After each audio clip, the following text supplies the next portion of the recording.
How to fix internal error 0x06 system error issue. Hello guys, this is Atticus and welcome back to another tutorial video. In today's video, I'll teach you guys how you can fix internal error system error on your Windows device. So without any further ado, let's dive right into it. First step here is open up your file explorer and head over to this PC. You can directly go to this PC as well from your desktop. And after you're there, head over to your local disk.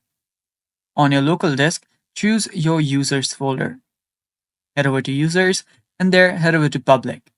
Now after you head over to public, now before we move on with this, if you guys are new to our channel, head down below and hit the subscribe button so you don't miss out on our future videos. So let's dive right back.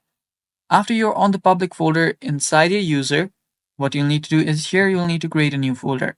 So right click here, tap on new and tap on folder. Now you'll need to name it documents. After you name it documents, you can simply create a new folder or you can simply merge this. I'll just tap on no. Let me rename this again. And I'll just do that here. After you've created a documents folder, head inside it. Now inside this, you'll need to create another folder and name it Steam. So let's name it Steam and hit enter. After you've done that, now it's not necessary you have all of these other folders here.